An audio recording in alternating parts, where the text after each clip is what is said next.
Sí, sí, se escucha, doctora. Muy bien, gracias. Bueno, mi nombre es Yarlene Orozco, soy de Uno de Oncología Médica. El caso de hoy, pues, es un caso bastante interesante, por lo que vamos a iniciar. La paciente, pues, es una paciente femenina de nombre SRL, 66 años, ocupación psicóloga, originaria de Izabal y residente de Zacatepeques. Los antecedentes médicos de la paciente: hipotiroidismo hace 10 años, tratamiento con levotiroxina, 100 microgramos al día; hipertensión arterial hace 28 años, en tratamiento con ramipril, 5 miligramos al día; y cáncer vasocelular en nariz en julio del 2024, donde el tratamiento fue una resección quirúrgica. Y también trombocitopenia inmune primaria en septiembre del 2015, donde recibió tratamiento con prednisona únicamente. Entre los antecedentes quirúrgicos, la paciente pues tuvo una histerectomía, una instrumentación cervical por un trauma, una hemorroidectomía, antecedentes traumatológicos, un trauma de rodilla izquierda, donde recibió perdón, fue intervenida con una artroscopía de rodilla izquierda, alérgicos a penicilina, aspirina y tramadol. El motivo de consulta de la paciente fue dolor en epigastrio de un mes de evolución. Esto fue en febrero del 2025. La paciente pues inició con historia de sensación de ahogo, dolor en epigastrio, acompañado de hematemesis y pérdida de peso de aproximadamente 6 meses de evolución, por lo que acude con médico privado, quien por hallazgos decide referir. Al ingreso, la paciente presentaba una presión arterial en 127,68 milímetros de mercurio, con una frecuencia cardíaca de 70 latidos por minuto, una frecuencia respiratoria de 18 respiraciones por minuto y una saturación en 97%. La paciente, lo único positivo al examen físico es que tenía un abdomen sin distensión, ruidos gastrointestinales estaban presentes, con leve dolor a nivel de epigastrio y algunos hematomas en miembros inferiores. Los hallazgos por los cuales había sido referida a la paciente fue un estudio endoscópico, en el cual podemos ver acá que el esófago pues estaba de forma y de extensibilidad adecuada. A nivel proximal, medio y distal de la mucosa se presentaba de características normales. A los 38 centímetros de la arcada había un adecuado pinzamiento. Sin embargo, pues en la unión esofagogástrico había un cambio adecuado de epitelios, pero al pasar el esfínter esofágico inferior se veía que el estómago estaba deforme y de extensibilidad adecuada, pero a nivel del fundus y de la curvatura mayor podemos ver que había una masa de bordes irregulares, friable, motivo por el cual se tomaron biopsias sobre biopsias de esta lesión, y a nivel del antro también se encontraban algunas erosiones lineales que confluían al píloro. Con estos hallazgos, pues se dio la impresión clínica de una sospecha de un proceso neoproliferativo CWAR3, una gastropatía erosiva antral, por lo que se sugirió pues realización de estudios de estadiaje para ver la etapa clínica de la paciente. El informe de patología de la paciente pues fue una biopsia de fondo gástrico de curvatura mayor, donde lo reportaban como un adenocarcinoma moderadamente diferenciado de tipo intestinal. Se procedió a realizar las tomografías de estadiaje de la paciente, donde podemos ver que en la tomografía de tórax pues únicamente reportaba densidades nodulares en ambos lóbulos inferiores y un granuloma calcificado basal derecho. El resto de reporte pues estaba dentro de límites normales. Y la tomografía computarizada de abdomen completo, únicamente el engrosamiento de la mucosa gástrica a nivel del fondo del estómago, litiasis renal izquierda, el antecedente de histerectomía y cambios osteodegenerativos de la columna lumbar. Con estos hallazgos, pues se evaluó el caso en conjunto con cirugía oncológica, por lo que se determinó que la paciente era candidata a tratamiento con intención curativa, por lo que se inició el plan de tratamiento con quimioterapia perioperatoria el 14 de febrero del 2025. Acá, pues la paciente en este momento fue estadificada como un cáncer gástrico localmente avanzada en una etapa clínica 3. El 19 de febrero se inician el tratamiento con FLOT perioperatorio, completó los 4 ciclos y finalizaron el 23 de abril del 2025, perdón. Se le hizo su endoscopía post recibir su tratamiento perioperatorio, donde podemos ver que pues estaba cartílago, aritenoides, cunepoimen, cuerdas vocales verdaderas y falsas normales, esófago tubular, mucosa de aspecto normal, línea Z y pensamiento coincidían igual a los 38 centímetros, y teníamos que en el estómago pues había antro, cuerpo de aspecto normal, libre de actividad tumoral, y se observaba la lesión tumoral únicamente a 2 centímetros por abajo de la unión, la cual estaba ulcerada, friable, con sangrado fácil a la toma de biopsia, que fue donde se procedió a tomar la biopsia.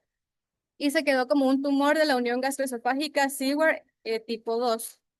Acá podemos ver que las biopsias fueron descritas como focos de adenocarcinoma residual. Se le realizaron sus tomografías post tratamiento perioperatorio, donde podemos ver la tomografía de abdomen completo, reportaba el engrosamiento del cardias de 4 por 3.3 centímetros y el hígado pues únicamente 3 imágenes de aspecto quístico. En la tomografía de tórax únicamente unas atelectasias laminares en base pulmonar izquierda y un pequeño nódulo inespecífico en subpleural posterior basal izquierdo de 5.4 por 4.4 milímetros. Con estos hallazgos fue evaluada por cirugía oncológica, donde pues se determinó en su momento, estas son las imágenes, perdón, donde podemos ver pues que en la unión subpleural posterior basal, la presencia de la adenopatía únicamente y el engrosamiento de la mucosa gástrica.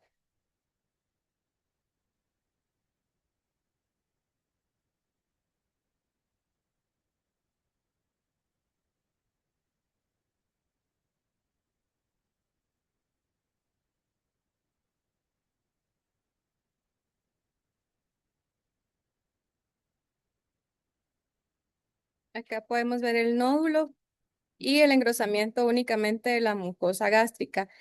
Esta es la tomografía posterior de abdomen al recibir el tratamiento perioperatorio, donde podemos ver una ligera hepatomegalia con cambios grasos, visualizándose algunas hipodensidades mal definidas en el segmento 3 del lóbulo izquierdo de aproximadamente 4 milímetros que fueron interpretadas como lesiones quísticas. Ante estos hallazgos, pues la paciente en discusión con cirugía oncológica se determinó que era candidata para realización de procedimiento quirúrgico, por lo que el 15 de junio del 2025 fue llevada a sala de operaciones donde realizaron una gastrectomía total más una anastomosis mecánica isoperistáltica más colocación de drenaje y encontraron presencia de los nódulos ya descritos en estudios anteriores de 5 milímetros a nivel hepático y pudieron concluir en el estudio de la patología de la toma de muestra como no concluyentes. En el reporte de la patología de la gastrectomía, pues reportaba el adenocarcinoma tubular bien diferenciado con un tamaño tumoral de 5.7 por 4.5 por 1.5 centímetros, con extensión del tumor que sí había penetrado el tejido conectivo subseroso, no invadía el peritoneo visceral ni la adventicia del esófago y también reportaba invasión linfovascular, invasión perineural y un borde de aumento menor de 2 milímetros, con 10 ganglios disecados donde 2 tenían presencia de metástasis. Con estos hallazgos, el 17 de julio, la paciente pues acude a consulta para reclamar sus resultados de patología, se le dan las impresiones clínicas y en ese momento pues la paciente ingresó para valorar si se le daba el siguiente esquema de FLOT postoperatorio. Sin embargo, por los hallazgos de los nódulos que se habían reportado transoperatoriamente y que la patología no fue concluyente, se decidió realizar una tomografía trifásica donde únicamente reportaba que sí tenía nódulos a nivel hepático menores a 1 centímetro con realce en fase arterial, por lo que se decide presentar el caso a clínica de tumores y se envía esta viaje con PET. El PET en su... Entonces, doctora, ahí toma un poco de aire. Pero vamos a repasar el caso. Es una paciente con cáncer gástrico, etapa 3 que se consideró que podía beneficiarse de quimio neoadyuvante. Se le dieron los 4 FLOT. La respuesta más bien fue respuesta estable, pero sí permitió hacerle la gastrectomía a la paciente. En el transoperatorio, el, el cirujano reporta que hay implantes en el hígado, a él le aparecen imágenes sospechosas. Le tomó una biopsia que no fue concluyente en la patología. Hasta ahí es donde vamos. Entonces, se presenta en la clínica de tumores para decidir cuál es el siguiente paso y aquí es en lo que vamos, que se le hizo una TAC trifásica que fue negativa y ahorita es el PET, ¿verdad, doctor? Ahí puede continuar. Así es, Ujú. doctor.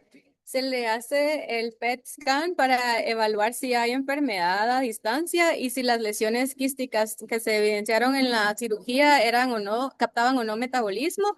Sin embargo, pues en el PET que se realizó el 2 de septiembre del 2025, pues reportaba el nódulo pulmonar único. No estaba asociado a un leve metabolismo inespecífico, imágenes hipodensas a nivel hepático sin metabolismo asociado, que fueron hallazgos que sugerían quistes simples. Sin embargo, pues sugerían un seguimiento con el PET y ganglios con leve metabolismo asociado, inferiores al tronco celíaco y periportales de aspecto inespecífico, que sugería también seguimiento con PET. En base a estos hallazgos, pues se determinó que no había actividad tumoral, por lo que pues la paciente se propone continuar con su tratamiento posoperatorio cumpliendo 4 ciclos de FLOT, que fue del 3 de septiembre del 2025 al 17 de octubre del 2025. La paciente, una vez finalizado los ciclos posoperatorios, pues se refiere a consulta externa para seguimiento, donde pues en su seguimiento le solicitan estudios de imagen el 16 de octubre, donde solicitan una tomografía de tórax y un abdomen completo, donde sigue reportando únicamente hepatomegalia en el segmento 3. Persistía pues la presencia de los nódulos de 3 a 4 milímetros de diámetro, nódulos pulmonares subpleural basal izquierdo, a considerar pues inflamatorio también, poco probable, aproximadamente 8 milímetros. Y pues eso fue la vigilancia el 16 de octubre. Luego pues se volvió a repetir el PET, este fue en noviembre del año pasado, para determinar si la paciente pues se quedaba únicamente en vigilancia, y en el PET reportaba anastomosis de esófago yeyunal con persistencia de pequeños focos hipermetabólicos y engrosamiento difuso de la pared similar al PET previo, y hallazgos que pudieran ser de origen inflamatorio. Sin embargo, pues el metabolismo secundario a primario conocido no se descarta, por lo que se decide dejar a la paciente en vigilancia. No sé si hasta el momento alguien tiene alguna duda o algún comentario. Muchas gracias, doctora. Me conecté un poquitín tarde porque no podía ingresar. Buenas tardes a todos y buenas tardes, Hugo. Quizás el concepto en este caso de que era una enfermedad localmente avanzada, pues por tomográficamente la clasificaron como etapa 3. Usted hablaba de quimioterapia perioperatoria, pero creo que quizás el doctor Hugo Castro nos podría aclarar ahí los conceptos que se manejan actualmente, porque en este caso, por ser localmente avanzado, considero que no era perioperatoria, sino que quimioterapia neoadyuvante. La quimioterapia perioperatoria se utiliza en aquellos casos en estadio relativamente tempranos que pudieran ser quirúrgicos, pero la quimioterapia perioperatoria nos ayudaría un poco más a reducir el tamaño de la lesión y a aumentar la sobrevida, como lo demostró el estudio con el cual se basó este concepto. Entonces, ¿nos podría aclarar qué es quimioterapia perioperatoria y qué es quimioterapia neoadyuvante y qué fue el tratamiento que le pusieron a la paciente?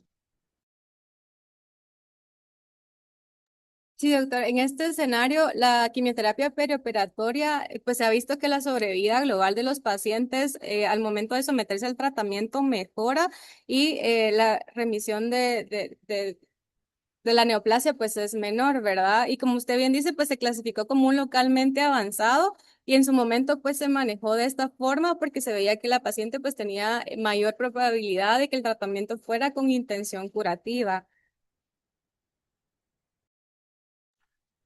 Y yo te entiendo ahí a lo que te referís, y esa es como la parte que queremos revisar ahora, ¿verdad? Porque hay mucha confusión.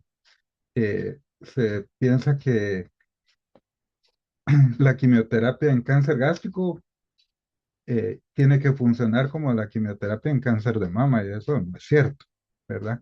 Un cáncer que el cirujano dice que es irresecable, si uno le da quimioterapia neoadyuvante, prácticamente es como el 5 a 10% que se pueden rescatar después de la quimio, porque ahí la mayoría pues ya no hay como una respuesta tan importante. Y los tumores eh, tempranos que el cirujano dice, lo voy a poder resecar desde este momento, desde entrada. Esos son los que se les da ese concepto como de quimioterapia perioperatoria, ¿verdad? Porque en esos pacientes es que se ha demostrado que no operándolos de entrada mejoran, ¿verdad? El asunto es lo que tenemos aquí y es el objeto de la revisión que va a presentar la doctora, que cómo nos podemos basar en imágenes para determinar si un paciente va a ser resecable o no resecable de entrada, ¿verdad? Si eso se puede establecer por ultrasonido, por resonancia, por tomografía, por PET, etcétera, o la revisión que va a hacer la doctora, pero eso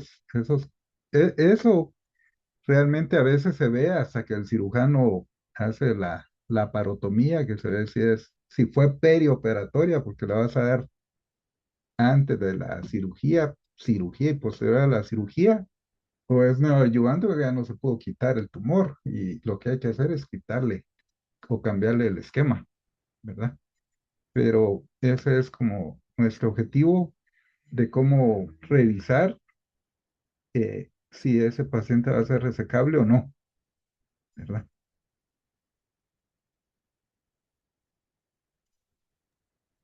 Muchas gracias, doctor.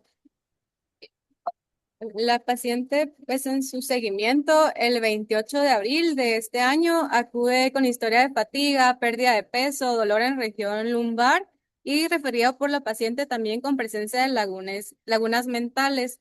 En sus marcadores, pues podemos ver que el antígeno carcinoembriónico estaba en 319, por lo que se decide su ingreso para manejo intrahospitalario por sospecha de progresión. Se solicitan estudios eh, de imagen. Esta es la tomografía cerebral que podemos ver una aparente lesión ocupativa.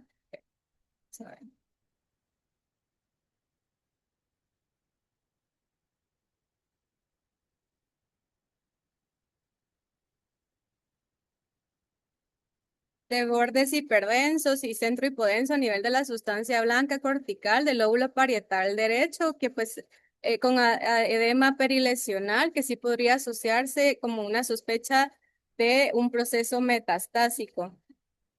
Eh, En la tomografía de tórax podemos ver múltiples nódulos pulmonares de distribución bilateral difusa, de forma redonda, aspecto sólido, más o menos de 3 a 10 milímetros, el nódulo de mayor tamaño, localizado a nivel posterior-basal izquierdo, que medía 28 milímetros, múltiples adenopatías mediastinales con pérdida del hilio graso en niveles paratraqueales y múltiples lesiones líticas también a nivel de la columna dorsal y esternón asociadas a destrucción cortical sin datos de expansión ósea y sin componentes de tejido blando.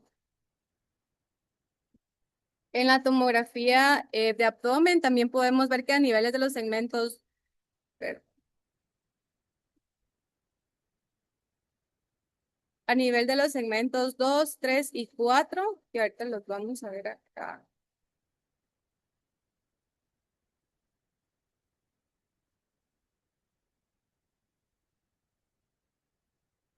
Podemos observar múltiples lesiones hipodensas con realce al medio de contraste en menor grado y también múltiples lesiones líticas siempre en columna dorsal y imágenes sugerentes de carcinomatosis peritoneal.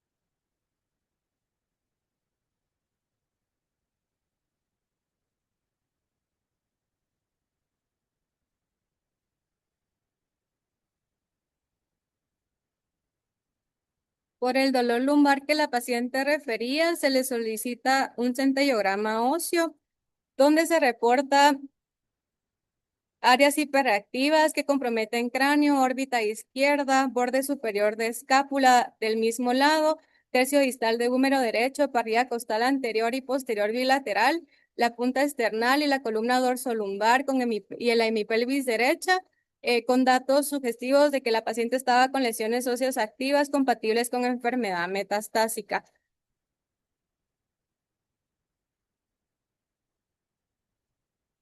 ¿Algún comentario o duda hasta el momento?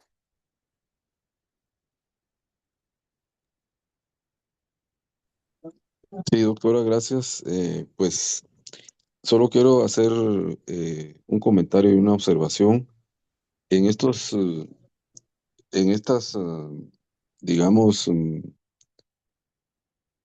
enfermedades oncológicas a nivel de cáncer gástrico localmente avanzado, regularmente casi no podemos hablar de curación, así es que es la observación que le hago porque el tratamiento de la quimioterapia que le aplicaron no era con el intento de curarla. Lamentablemente estos casos pues muchas veces se manifiestan de esta forma y la idea de la quimioterapia es tratar de reducir el tumor y volverlos quirúrgicos. La mayoría de los casos, pues en lo que hemos visto, la mayoría regularmente no se vuelven quirúrgicos. Responden a veces muy poco a la quimioterapia, pero en este caso, pues se logró el objetivo quizás de disminuir la carga tumoral y operarlos. Y el comentario es en relación al PET scan, ya que inicialmente una tomografía decía que había sospecha de metástasis o un nódulo pulmonar y la paciente tuvo dos PET scan y aquí es en donde uno dice, bueno, ¿está bien hecho en Guatemala este estudio o no? Pues yo creo que aquí fue un falso francamente positivo porque hay evidencia totalmente que la enfermedad se diseminó por todos lados y no sé qué pasaría que el PET scan, que se supone que es un estudio bastante sensible para detectar metástasis muy tempranas que no se pueden detectar con otro método, nunca las pudo detectar.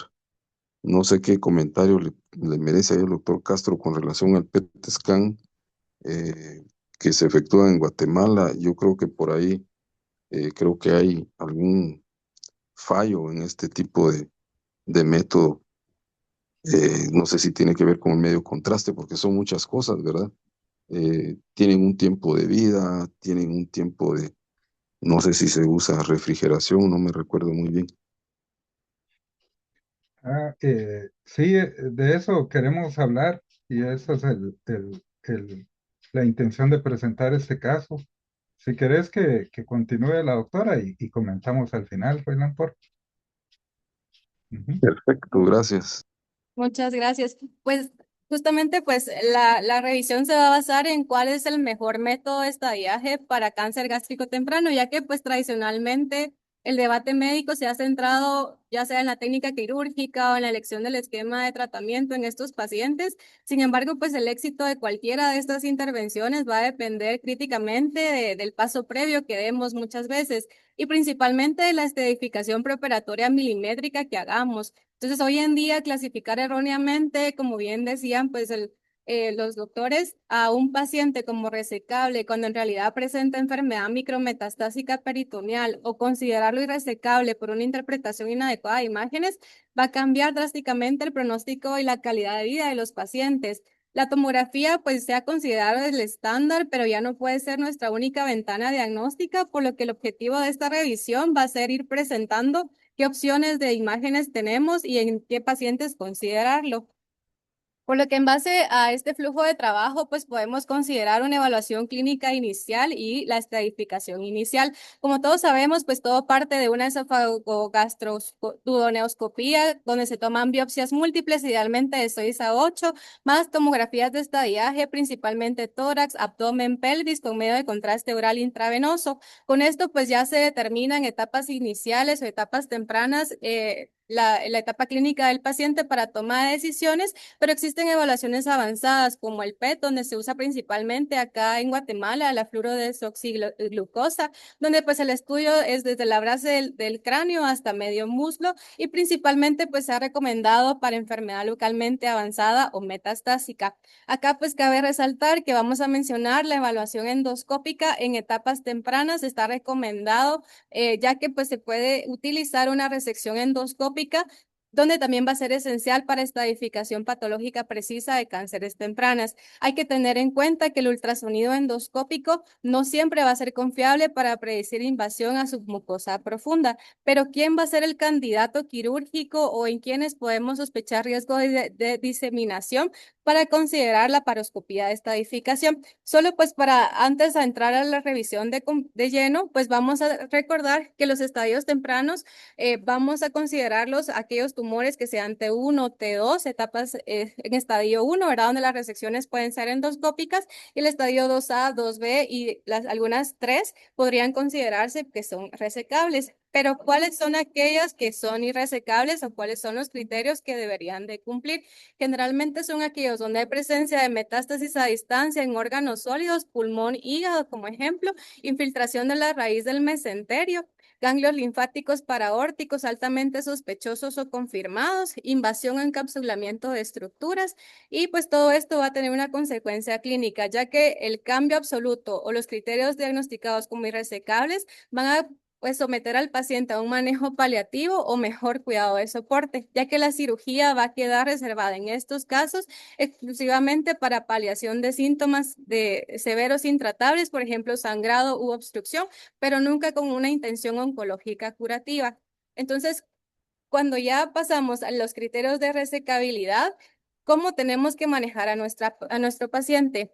Tenemos que considerar que la cirugía no es una decisión aislada, es una evaluación multidisciplinaria donde tenemos al paciente y debería de estar el cirujano oncólogo, oncología médica, oncología radioterapéutica, gastroenterología, radiología y anatomía patológica.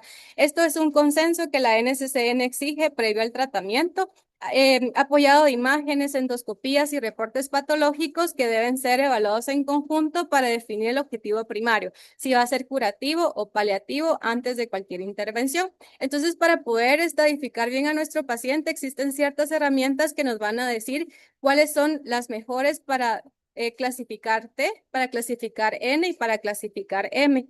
Entre las que nos apoyan para clasificar T está el ultrasonido endoscópico. Este es el maestro de la superficie, pero hay que tener en cuenta que este es muy limitado en la profundidad, por lo que en tumores T1, T2 tienen un dominio absoluto, tienen una precisión superior al 80-90% para lesiones tempranas y esto va a dictar si es elegible o no a resección endoscópica.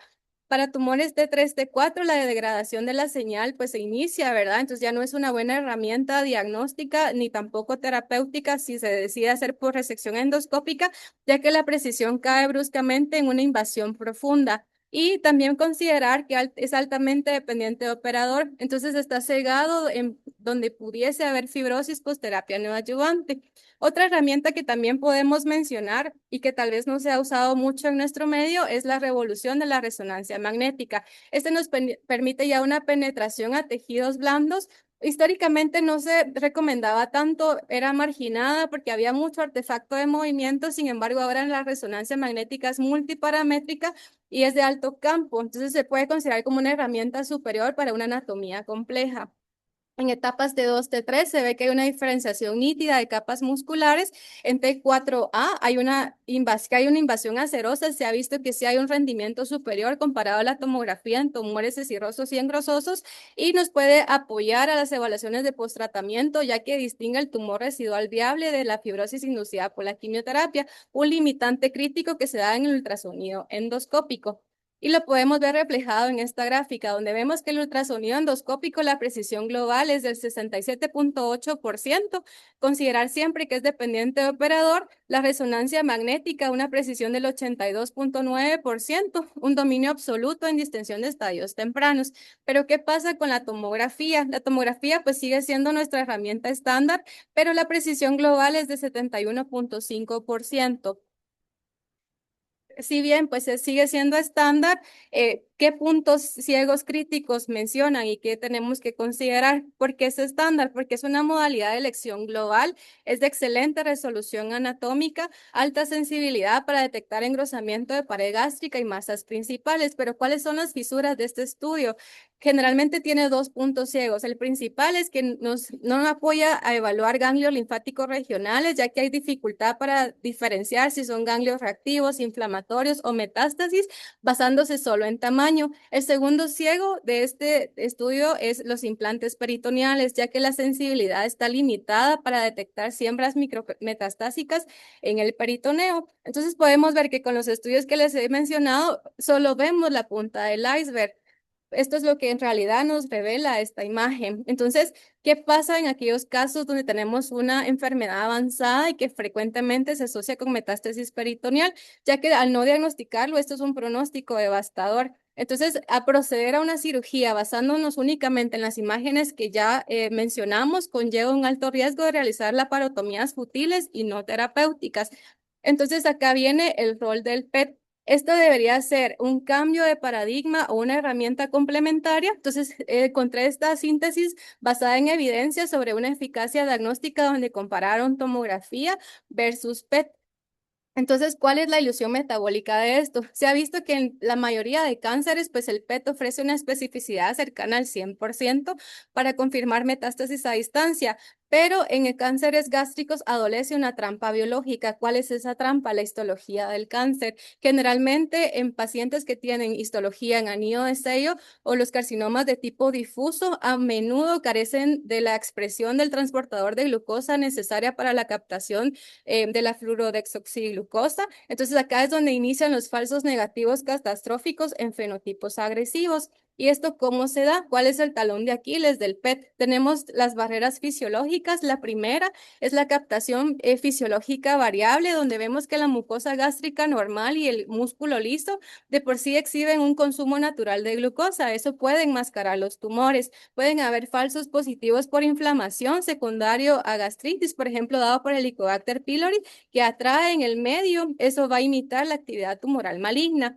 Y también dependencia del transportador GLUT1, ya que el marcador requiere que la proteína GLUT1 para entrar a la célula y no todos los cánceres gástricos la expresan de igual forma. Y esto lo podemos ver reflejado en los resultados donde compararon con contraste, donde encontraron verdaderos positivos 23 de 25 y un solo falso negativo con una sensibilidad casi total, pero en el estudio con PET vemos que hubieron verdaderos positivos 20 de 25 con falsos negativos 4. ¿Y qué sucedió acá? Al momento de evaluar el análisis histopatológico reveló etapas tempranas y crucialmente histología de células en anillo de sello y un falso positivo con una gastritis crónica.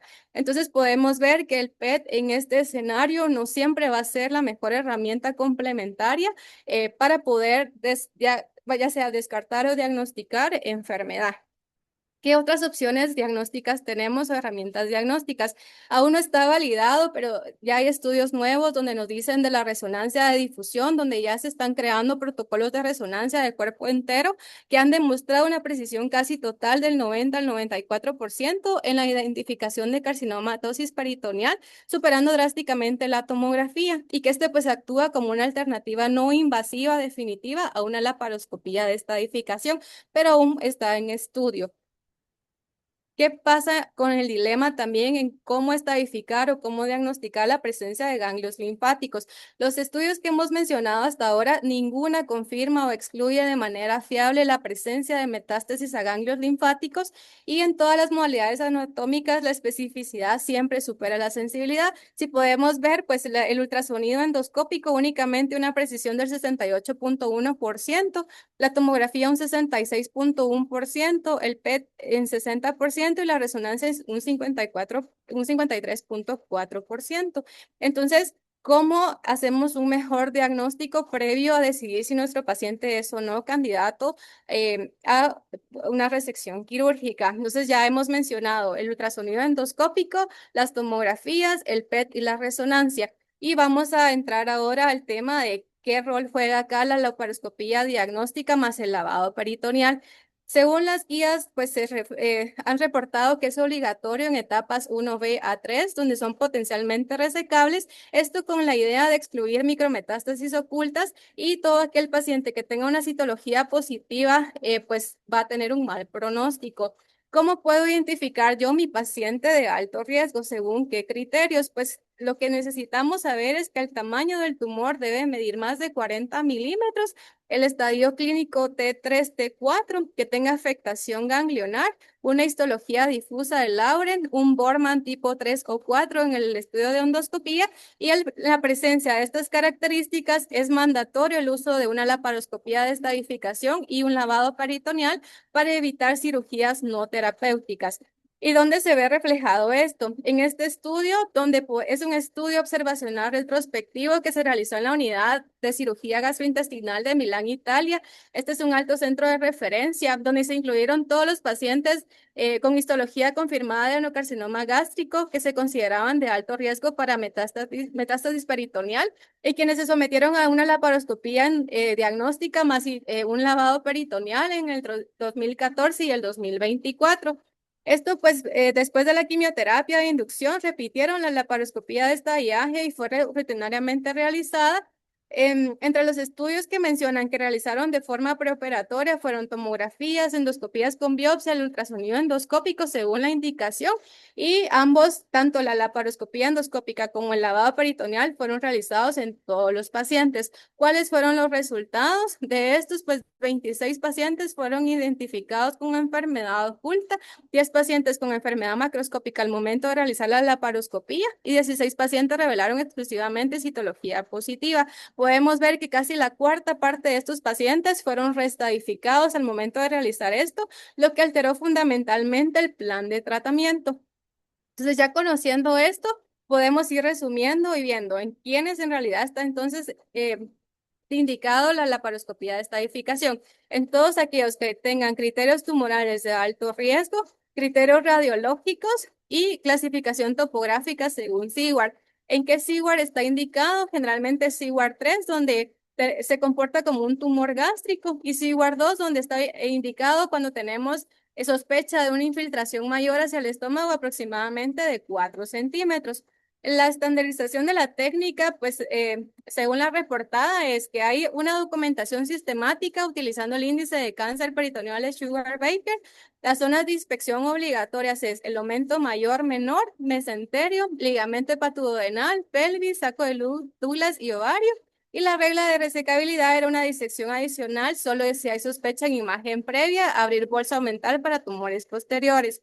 Y el protocolo cuantitativo de lavado era instilar 200 ml de solución salina a los espacios subfrénicos derecho e izquierdo, más saco de Douglas, recuperar 50 ml para evaluación citológica obligatoria y biopsias en enfermedad limitada y biopsiar todas las regiones que sean sospechosas.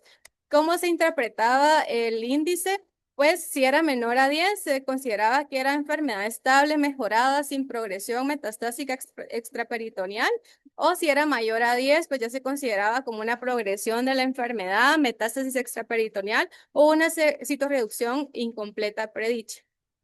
Entonces, con todo esto, pues la integración rutinaria de la laparoscopía de estadificación y el lavado peritoneal debe considerarse obligatoria en algoritmos de tratamiento para el cáncer gástrico de alto riesgo, ya que al revelar una propagación microscópica se previenen cirugías innecesarias y garantiza pues el acceso a la citorreducción curativa, terapias intraperitoneales e inmunoterapia, donde va a mejorar pues el tratamiento de los pacientes. Como forma de conclusión, pues solo a forma de resumen, las imágenes convencionales, pues sabemos que la tomografía y el PET no nos van a detectar nódulos macroscópicos, tampoco va a haber una capacidad para alterar terapia sistemática, a diferencia pues de la laparoscopía más el lavado. El PET no nos va a revelar enfermedad peritoneal sin características avanzadas y la visualización directa es imperativa. Y solo como en resumen, pues al parar la quimioterapia de la paciente, podemos ver que pues desarrolló progresión rápida de la enfermedad. Acá el problema creemos que radicó en la estadificación, ya que ni siquiera en las tomografías ni en los PET detectaron la enfermedad, por lo que nuestra postura es que en aquellos tumores considerados resecables deben ser llevados a una laparoscopía diagnóstica. Muchas gracias. Gracias, doctora. Realmente el cáncer gástrico es importante para nosotros porque vemos muchísimo, ¿verdad? Guatemala es un país con alta incidencia de cáncer. Entonces, yo con esa señora pienso que ella ya tenía carcinomatosis, e incluso metástasis hepática, pero no las demostramos, ¿verdad? Y para nosotros eso es importante porque cuando la paciente se cataloga que ya tiene carcinomatosis peritoneal, no la sometemos a FLOT, que son esquemas muy intensos de quimioterapia, sino que nos vamos por CAPOX, ¿verdad? Que son esquemas más tolerables, no requieren el uso de catéteres de quimioterapia, de catéteres permanentes. Y en nuestro caso, la paciente no necesita hospitalizarse, porque ya la intención cambia de ser algo propiamente curativo a paliativo, ¿verdad? Y siempre cuando ya es paliativo, nuestro interés es paliar y no apalear, ¿verdad? Por eso es que eh, creo que la postura nuestra es que si el paciente en, en, en las imágenes no se demuestran invasión a grandes vasos, ascitis o carcinomatosis, y el cirujano ofrece como cierta garantía de que pueda resecarse, esa es la paciente que debe ir a la quimio, ¿verdad? Digo, esa es la paciente que debe ir a video para asegurarnos de que sí es una lesión resecable, ¿verdad? Esa es la paciente. Pero cuesta lograr eh, ese enfoque con el cirujano, porque el cirujano ya, ya cuando hace la video y ve que es una lesión que está resecable, pues muchas veces dice, resequémoslo, quitémoslo de una vez, ¿para qué nos vamos si ya tengo a la paciente en este momento lista, ¿verdad? Pero ese es el grupo que el doctor Roilán mencionaba, que si se refiere a la cirugía y se comienza con la quimio a base de FLOT, esas pacientes se van a curar más al final. Digamos, la quimioterapia en cáncer gástrico, les repito que no funciona como en cáncer de mama, que sea una lesión que sea de inicio irresecable y que la vayamos a volver resecable después de los 4 flotes, eso no se ve tan a menudo, ¿no? Con nosotros nos pasa en el 5 al 10% de los casos nada más. Pero esa es la importancia, ¿verdad? Esa paciente, si hubiéramos sabido si le hubiéramos demostrado la carcinomatosis, ni siquiera le hubiera ido a gastrectomía, ¿verdad? Eh, Porque la carcinomatosis seguramente se le quitó por la intensidad de la quimio que le estábamos dando, por los FLOT, y por eso no se evidenció, aunque en el hígado sí había evidencia de la enfermedad, viéndolo en retrospectiva, ¿verdad? Pero no sé qué opinan como cirujanos de esa parte o si tienen como las mismas expectativas o la misma criterio, doctor Roilán, o colegas. Ujú. No sé si algún R3 tendrá algún comentario al respecto. Está el doctor Barraza, doctora Oroxón, doctora Maritza Cupil. Después yo haré el comentario. Doctor, yo tengo una duda y un comentario. Soy la doctora Cupil, R3 de cirugía oncológica. ¿No le parece que tenga algo que ver también la calidad del PET que se realiza aquí en Guatemala? La falta de que lo haya podido detectar a tiempo. ¿Será eso también una manera? No sé qué experiencia han tenido con otras enfermedades en donde han pedido PET, qué tan verídicos son los resultados de los PET que se realizan aquí. Gracias, doctora. Yo creo que esa duda siempre nos queda, ¿verdad? Pero el caso es que la curva de aprendizaje de los de aquí, ya llevan como unos 3 años de estarlos haciendo eh, a nosotros por lo regular nos dan, sí correlaciona muchas veces lo que vemos en el PET con lo que vemos en las tomografías o lo que se ve clínicamente, ¿verdad? Y, y sí se hacen bastantes PET en el IC, se hacen bastantes en la consulta, no tanto en el hospital, pero en la consulta sí se hace. Entonces yo creo que en este caso, pues la explicación que le encontramos fue como la variedad histológica de la paciente. No le podría decir, yo creo que es un PET confiable, es mi parecer por la experiencia que tenemos de los otros PET, pero creo que no le podría decir si se lo hubiera ido a hacer a México, a Miami, y hubiéramos tenido un resultado diferente, sí, se me escapa porque es con lo que nosotros podemos trabajar. Y por eso nos hubiera servido la videolapa.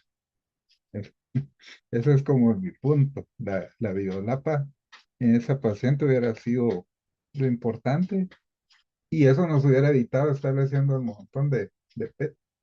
O sea que el PET es como dicen los abogados, ¿verdad? La ausencia de evidencia no es evidencia de ausencia. O sea que las imágenes y la tomografía nos, son confiables cuando nos sale la enfermedad, pero cuando no sale la enfermedad, ahí esos son los falsos negativos. Y en la serie que presentó la doctora, pues sí, sí se presentan falsos negativos con el PET, haciéndolo con la mejor tecnología, ¿verdad? Eso es lo que le... O sea que no, un falso negativo en el PET puede ocurrir independientemente de donde se haga. Ese es mi punto, ¿verdad, doctor?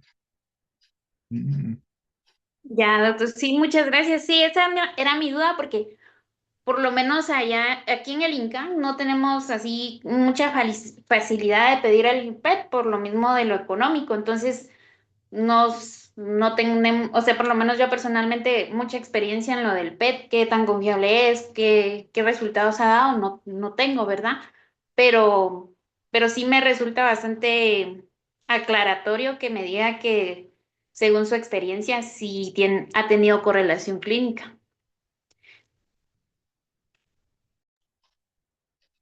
sí, yo creo que eso es lo que tenemos y la curva ya la pasaron los doctores. Mm, sí, ¿verdad? Pero cáncer gástrico es muy difícil de tratar, de tener esos conceptos claros, es difícil que todos los manejemos de igual manera. No sé si alguien más tendrá algún comentario. Bueno, gracias doctora por la presentación. Pues como decía el doctor, hablar de cáncer gástrico en una hora es muy complejo. Solo quiero hacerle la observación que usted hablaba de que las lesiones T2 se pueden resecar endoscópicamente y esto no es así. Solo las lesiones T1 y sobre todo T1A menores de 2 centímetros o 3 centímetros que sean bien diferenciados, que no tengan permeación linfovascular, podrían hacerse este tipo de tratamiento endoscópico. Ya un T2, ya pues la incidencia de metástasis ganglionares aumenta de un 30 a 40% según la literatura que uno revise. Entonces estas lesiones prácticamente son quirúrgicas por cirugía abierta. En relación a lo que hablabas, Hugo, del abordaje diagnóstico y de estadiaje, en el ideal de los casos, pues los cánceres gástricos deberían de ir a una videolaparoscopía, hacer el lavado peritoneal, como lo mencionó la doctora, y esperar el resultado. Esto significa que el paciente tendría que esperar en una segunda intención, si es que es quirúrgico, si es una lesión temprana. Pues nosotros los cirujanos, si te hablo, es difícil encontrar lesiones tempranas aquí en Guatemala. La mayoría son localmente avanzados. Entonces, si es una lesión temprana y que es quirúrgicamente accesible, te hablo de un T2 por lo menos, pues esos pacientes se benefician de la cirugía de entrada, haciéndoles una disección D2 como tal. Luego, en las lesiones localmente avanzadas, lo que nos ayuda es a visualizar por la videolaparoscopía cómo está por dentro y nos ayuda bastante el lavado peritoneal, porque si el lavado peritoneal sale positivo, pues eso cambia de estadiaje y cambia el panorama de tratamiento. Lamentablemente en nuestro medio no podemos aplicar eso. Por ahí hay algunos reportes también que incluso la videolaparoscopía con lavado peritoneal le hacen estudio transoperatorio de lavado peritoneal y ahí toman las decisiones.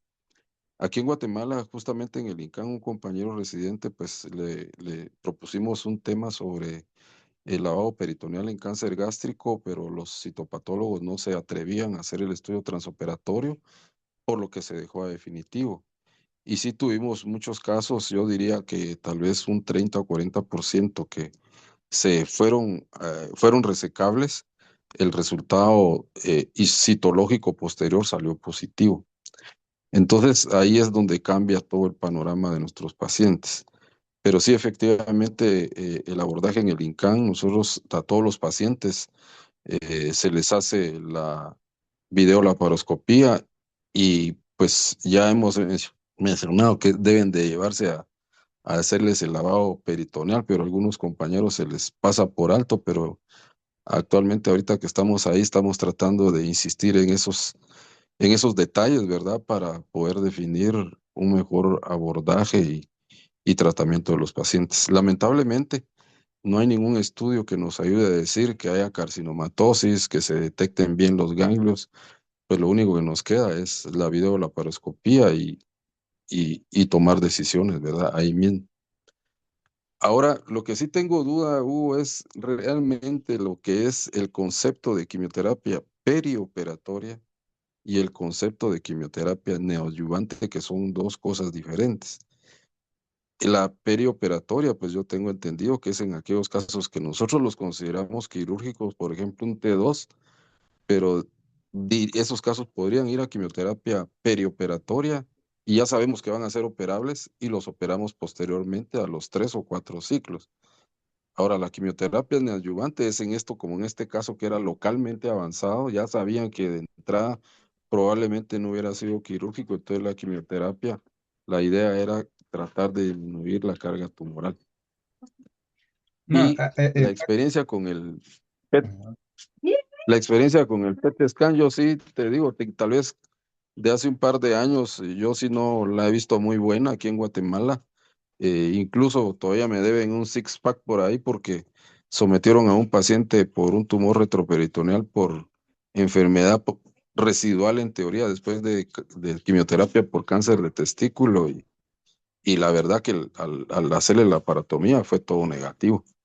Entonces ahí queda un poco de duda, como les mencionaba. Recuérdense que se necesita un medio de transporte para el medio de infusión y creo que también tiene un tiempo de sobrevida y ese medio de transporte, de traerlo y todo, a lo mejor pierde su relevancia como tal o el efecto y quizás ahí es donde pues en este caso falló a pesar de que tuvo dos, ¿verdad? Dos PET scan.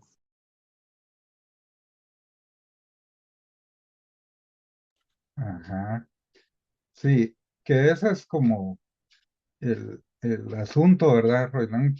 ¿Cómo definir desde antes que es una lesión irresecable?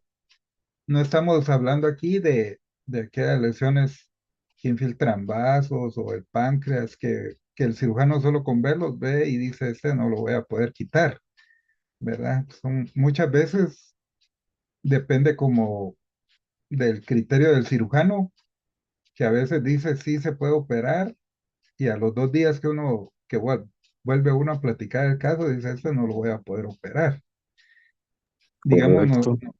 ¿verdad? Nosotros hacemos eso. Si no tiene criterios de irresecabilidad, de carcinomatosis, ascitis o ganglios muy avanzados, muy grandes, pues nosotros le damos esa quimio perioperatoria, ¿verdad? Pero porque no sabemos al final si se va a poder resecar o no. Digamos, nuestra intención, así como este caso que no le demostramos ninguna enfermedad ni carcinomatosis, ni ganglios, la intención curativa, ¿verdad? Que vos se pudiera, y darle sus 4 flot, operarla y sus 4 flot postoperatorio, ¿verdad? Pero Pero idealmente es hacerle la videolaparoscopía y ver para no cometer el error exactamente, y decir exacto. En eso sí, es, sí lo estamos de acuerdo. ¿verdad? Y lo otro es que en aquellas lesiones, no es que todos vayan a video, ¿verdad? Son aquellas lesiones que son de alto riesgo que mencionaba la doctora ahí, que eran tumores más de 4 centímetros y otros datos clínicos que mencionó, esos son, y que el cirujano diga, ese sí considero que lo puedo resecar. Que es un caso diferente a aquellas lesiones tempranas a las que te referías, eh, que sin ser localmente avanzados, el cirujano dice, sí, lo puedo resecar. Un localmente avanzado, resecable, digamos, para decirlo como en cáncer de pulmón. Pero ese es el problema que tenemos cuando uno eh, lo manda con la intención de hacerle la video, se operan de una vez, entonces se pierde uno el beneficio de la quimioterapia perioperatoria. Y cuando recibimos esos casos ya resecados, sin haberle dado quimio preoperatoria, lo que toca eh, es que muchas veces no tienen una D2, ¿verdad? Porque antes decían era lo mismo hacer un D1 que un D2 y eso ya se sabe que no es así. La D2 debe ser como el tratamiento estándar de la cirugía y si no, esos pacientes deben ir a quimio con radioterapia, ¿verdad? Que era aquellos esquemas de 4 días de 5FU infusión continua, del día 1 al 5 de la radio y del día 28 al 32 y todavía otro ciclo después, que ese tratamiento era muy, muy tóxico y que pocos Tóxico, ¿ah? pacientes lo lograban terminar, ¿verdad? Pero esa es la opción si ese paciente se operó de una vez, ¿verdad? Porque con nosotros recaen muchos pacientes, recaen muchos pacientes y hay que tratar de estandarizar ese manejo, ¿verdad? Sí, cuesta. Ok.